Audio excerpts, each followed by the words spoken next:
और ये जो सम्मेलन का नाम रखा भाईचारा सम्मेलन, इसके लिए मुबारकबाद दूंगा राष्ट्रीय लोकदल के एक साथी को जिन्होंने नाम रखा भाईचारा। इस भाईचारे को जानिएगा, समझिएगा। इस भाजपा की तानाशाही आताताई सरकार के खिलाफ जिस तरह अपने इकट्ठा होकर भाईचारा निभाने का काम किया, 36 बिरादरियां और एक हो गई और इकट्ठा होकर शासन और प्रशासन को जिनकी उसकी जातियां थी, उन जातियों के खिलाफ प्रचंड बहुमत से इस खतौली को जिताने का आप लोगों ने काम किया। मैंने देखा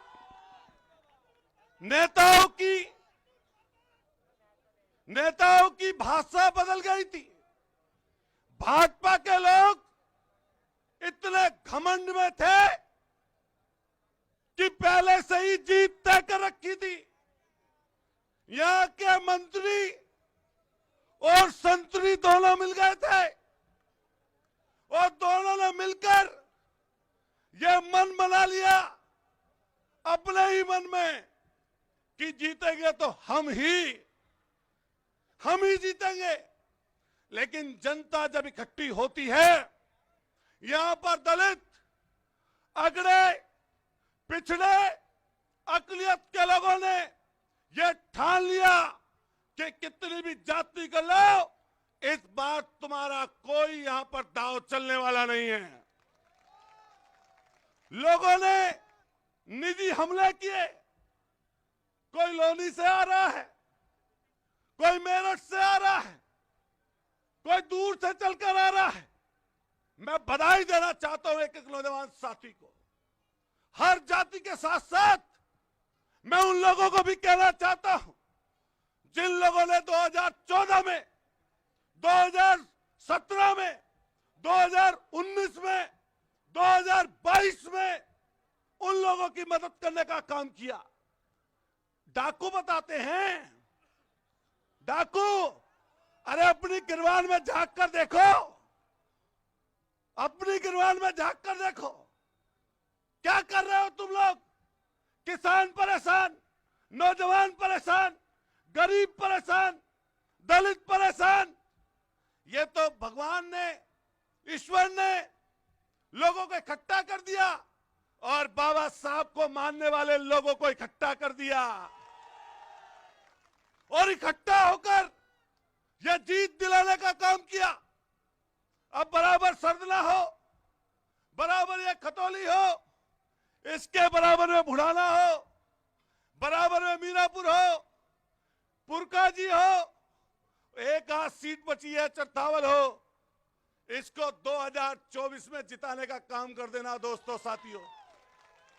आदरणीय जयंत चौधरी आते ही होंगे, आदरणीय जयंत चौधरी जी आते ही होंगे, माननीय अखिलेश यादव जी और भीम आर्मी के चीफ, सब लोगों ने इकट्ठा होकर एक गठबंधन जो बनाया है, इसकी अगली आने वाली जो परीक्षा की शुरुआत होगी हमारी, अभी कुछ दिनों में आपकी शुरुआत हो जाएगी।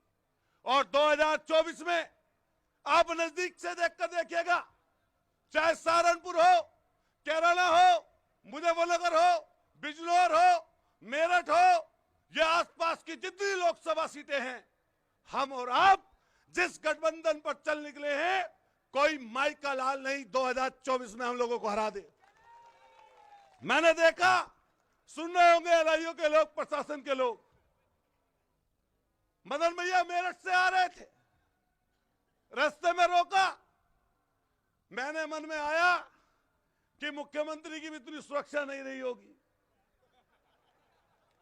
पूरे रास्ते पर स्वागत के स्वरूप पुलिस प्रशासन के लोग खड़े थे, लेकिन उनके मन में गलत बात थी। अरे चुने हुए प्रतिनिधि को उसके क्षेत्र में जाने से रोकते हो। कैसी शपथ ली थी आपने?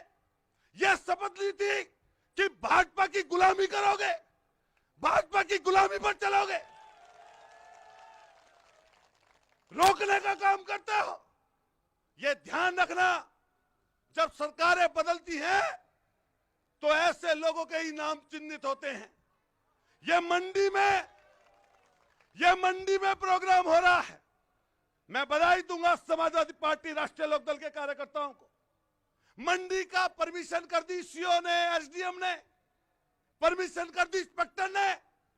डीएम के यहां पर फाइल पहुंची, कह रहे मंडी में प्रोग्राम नहीं कर सकते। लेकिन जब पता चला परमिशन दो या मत दो, प्रोग्राम तो मंडी में होगा, मंडी में होगा। तो परमिशन का आदेश आ गया। अरे चुने हुए प्रतिनिधियों को मंच पर बैठे पूर्व के सांसद, पूर्व के मंत्री, वर्तमान के विधायक, चुने हुए प्रतिनिधियों को रोकने का काम करते हो। यह शपथ ली थी आपने संविधान की।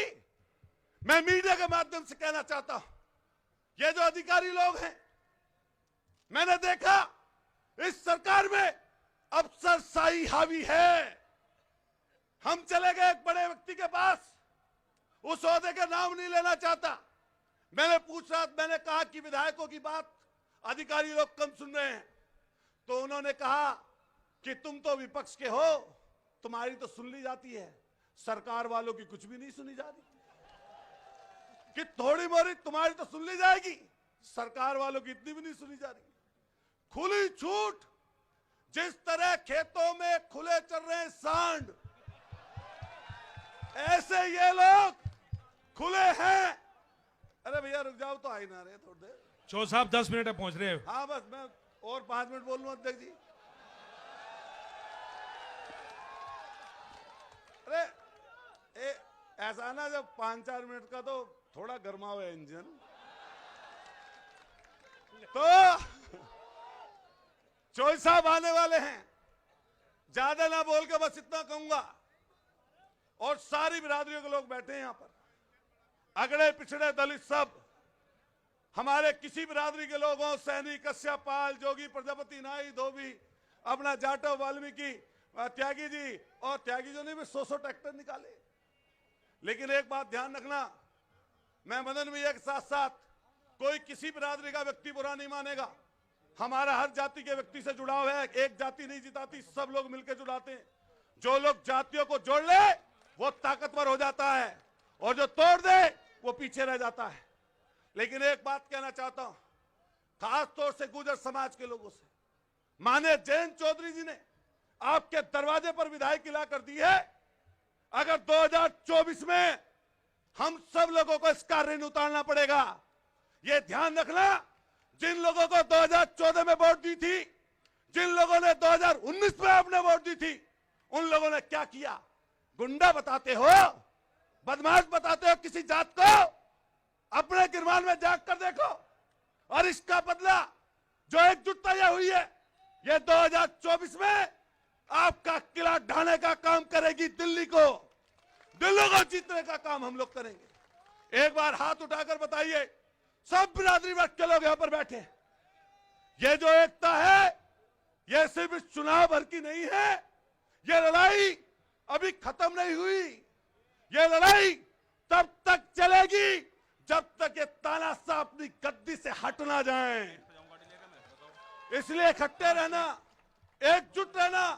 और नौजवान साथियों, जात के हिसाब से किसी को छोटा और बड़ा मत कहना। ये जो गठबंधन बना है, ये जो बाबा साहब के मानने वाले लोग, चौधरी चरण सिंह जी को मानने वाले लोग, लोहिया जी को मानने वाले लोग, ये एकजुट जो हुए हैं, इस एकता को दोस्तों कायम रखना। और कायम करके उस दिल्ली की गद्दी पर जो चौधरी चरण सिंह जी का सपना था, बाबा साहब भीमराव अंबेडकर का सपना था, उसको हमें और आपको सब लोगों को मिलकर साकार करना है। इसलिए इकट्ठा होना, एकजुट होना। मैं समाजवादी पार्टी की तरफ से हमारे जिला अध्यक्ष जी, सब लोग वरिष्ठ नेता यहां पर बैठे हैं, आदरणीय प्रमोद त्यागी जी, हम सब लोग कंधे से कंधा मिलाकर आपके साथ हैं। और पत्रकार साथियों से कहना चाहते हैं, इनकी तानाशाही, इनकी जाति के खिलाफ आप हमारे साथ रहिए, मदद करिए हमारी। बेशक टीवी चैनलों के मालिक हमारी मदद ना कर रहे हो, लेकिन आप लोकल के लोग हैं, आपको सब चीजों की जानकारी है। किस तरीके से लोगों का उत्पीड़न हुआ है। मैं अपनी बात को समाप्त करते हुए सब लोगों से कहना चाहता हूं ये बात कि एक साथ इकट्ठा होकर जोर से बोलेंगे, भारत माता की। जोर से बोलो।